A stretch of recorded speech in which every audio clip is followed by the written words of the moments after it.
Okay, friends, now that I've read that book, I want to make sure I understand what's happening in this story. I'm wondering, how long did she have the hiccups? I've had the hiccups before, and sometimes they were done really quick, and sometimes it seemed like it took forever for them to go away. I'm wondering if there's anything in this story that can help me to figure this out so I understand the story a little better. There is something that I can use to help me figure it out. It's one thing is called the setting. See that word right above me? It says setting. The setting is where and when a story takes place. You see these pictures around me of some examples. The setting of where something takes place could be somewhere inside, like your house, your school, a room in those places. Could be outside, like the park, the zoo, somewhere like that, your backyard, or places like the store, or sometimes even somewhere fancy, like a castle. And then this way, sorry. When could be morning, afternoon, evening, at night. Let me think about this story. Where was Kate? Kate was at a party, her birthday party. How is that important to this story? Well, I'm thinking if she wasn't at the party, she wouldn't have all those people around her to give her suggestions of what to do. Remember, her friends or people at the party suggested drinking a glass of water,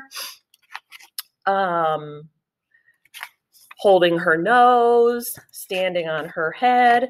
So that's a kind of important detail that helps me understand what's going on in this story. You know what else? If this story didn't take place at a party, would there have been a balloon that she accidentally sat on to pop? No.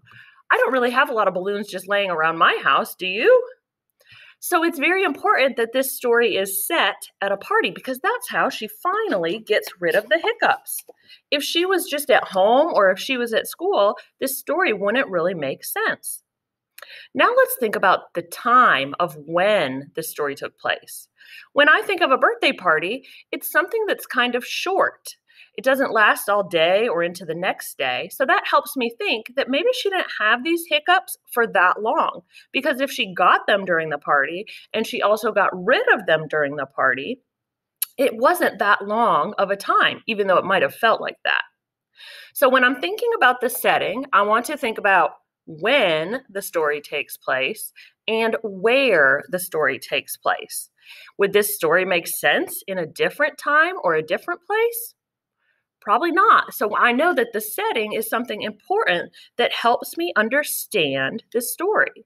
It's something that I want to pay attention to. We've learned now we can use the words in the story, the characters, and the setting to help us to understand what's actually happening in our book or what the story is trying to tell us. So today when you read, I want you to think about the setting after you finish your book. Would your story make sense if it was in a different time or a different place? Can you describe the setting? Where does your story take place? That's what you're going to work on as a reader today.